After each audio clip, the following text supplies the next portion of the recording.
Come, sit down with me for a minute. Let's just slow things down. Today, I want to share a few insider secrets with you.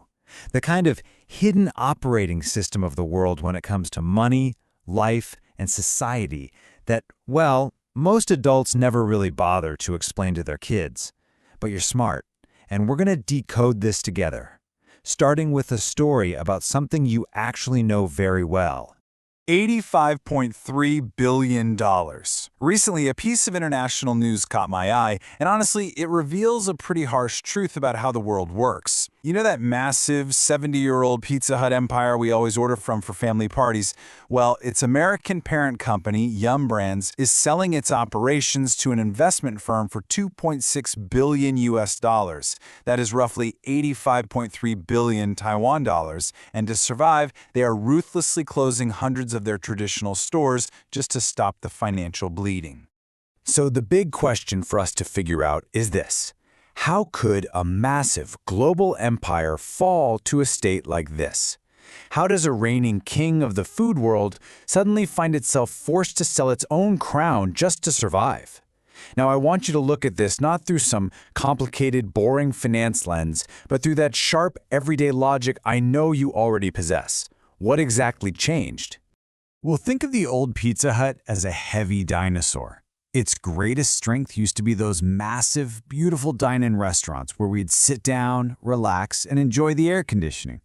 But today, that dinosaur is entirely weighed down by huge rent and massive labor costs. On the other side of the ring, we have the Agile ninja, competitors like Domino's, who completely mastered the new fast delivery app ordering culture. The dinosaur is struggling because it just moves too slowly in a tech-driven world, while the ninja is sprinting ahead. And this brings us to what we call the economic butterfly effect. It's fascinating. A single grab in the US market creates ripples that travel across global businesses, eventually touching our own daily lives. A corporate move regarding a pizza brand in America isn't just about pizza, right? It's a massive economic shift. The capital market is entirely ruthless in how it selects who survives in the real economy. We can actually see these ripples right here in Taiwan. Even though local operations are financially independent, they're still going to feel the immense pressure to shrink. Those large dining stores, they'll be replaced by small, street-side pickup windows. Globally, this marks the absolute end of the traditional fast food era.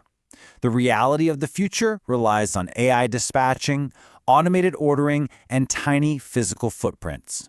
Technology and logistics are now, frankly, vastly more important than the actual kitchen.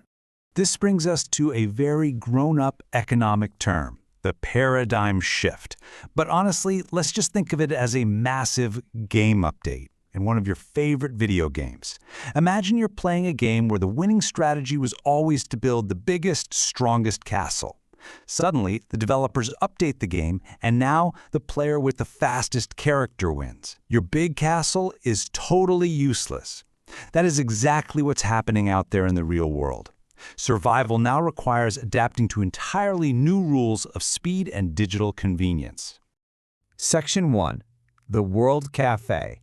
Diverse global perspectives on capital. Let's do a little thought experiment. Imagine a late-night cafe where the world's countries are reacting to this massive game update. First, we hear from the United States, representing a highly strategic, almost ruthless mindset. They slap the contract right on the table. They aren't admitting defeat at all. They are actively rewriting the rules. For them, efficiency is king. They will happily dump all their old, heavy physical assets to gather funds, and then pour every single cent of that money into AI and automated delivery systems. Next, sitting quietly in the shadows, is China. They watch the U.S. surrender those physical frontline stores, and they just smile. Their focus is on a much deeper, long-term strategy. By retreating from the physical spaces, the U.S. leaves a gap behind. China plans to absolutely dominate that gap, laying out a grand strategy focused on domestic big data, brand new retail supply chains, and completely controlling their internal market. Then we have Germany. They're staring at a screen full of charts. To them, Feeling sad about closing nostalgic pizza parlors is completely useless. Emotions do not stop financial losses. They see this entirely through the lens of cold logic. The only solution to rising human costs is to optimize everything, shrinking the physical footprint and routing all logistics perfectly through precise algorithms. In stark contrast, we look over at Japan. They are meticulously arranging their documents. They acknowledge the data and the shifting capital, sure, but their core belief remains unshaken. Regardless of how noisy or ridiculously fast the world becomes, their stoic dedication to traditional service standards and extreme craftsmanship in every single slice of pizza will not waver. For them, quality is the ultimate anchor. As we glance around the rest of the table, we see the observers and the opportunists. The UK watches the anxiety of this whole transition with a detached, almost amused observation. Meanwhile, India is practically vibrating with excitement. With their young demographic, they don't see a crisis at all, they see a massive playground. They see a perfect opportunity to explode the market with cloud kitchens and mobile payments. We also see some very grounded regional strategies. Vietnam sits quietly, holding the front line of the supply chain, focused entirely on survival through high-cost performance and hard work. In contrast, Thailand offers a warm smile, trying to ease the tension in the room. Their emotional approach focuses purely on community. To them, business is ultimately about harmony, warmth, and making sure families are happy. Sunk deep into a leather sofa is France. They are actively mourning this capital shift. They look at this $85 billion deal and just sigh. If dining out loses its romantic, physical space, if it really just becomes a cold progress bar on a smartphone app, then we lose the sensory connection of the space, the lighting, the atmosphere. They genuinely lament the loss of humanity to cold corporate efficiency. Finally, sitting at the very center of the table is Taiwan. They've listened to everyone. They fully understand the massive storm of capital rewriting the rules, but they remain calm. Their strategy? High adaptability. They will absorb the global changes, but they'll survive by using incredible local agility. Like inventing those crazy viral local pizza flavors we love. They will navigate the new digital rules while finding a highly resilient way to thrive. Section 2. The Young Observer's Breakthrough Plan. Now that we step out of that cafe, I want you to realize something. You are no longer just a blind consumer standing in line. You are equipped with the hidden rules of the game. So what do you actually do with this knowledge? Well, here are 2 actionable steps you can take immediately today. Step 1 is to become a commercial detective. Step 2 is to launch a high-value savings plan. Okay, step 1.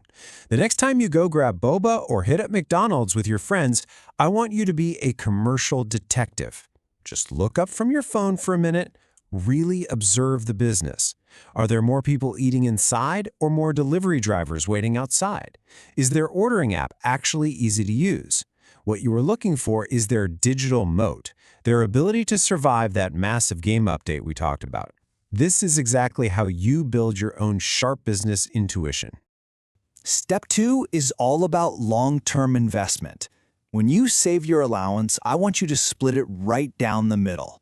Put 50% into your digital learning fund. Invest in your own brain. Buy books. Subscribe to knowledge channels that make you smarter. Put the other 50% into a future great company fund. Save this money so that one day you can actually buy shares in the very companies you investigated as a detective, the ones that have built a true digital moat. I am incredibly proud of you for exploring this with me today. The fact that you are curious enough to sit here and learn the hidden operating system of the world means your potential is completely limitless. So, I'll leave you with this final thought. In a world that is constantly rewriting its rules, will you be content just playing the game? Or will you use that sharp mind of yours to be the one creating it? The future is entirely yours. Keep observing, and we will talk again very soon.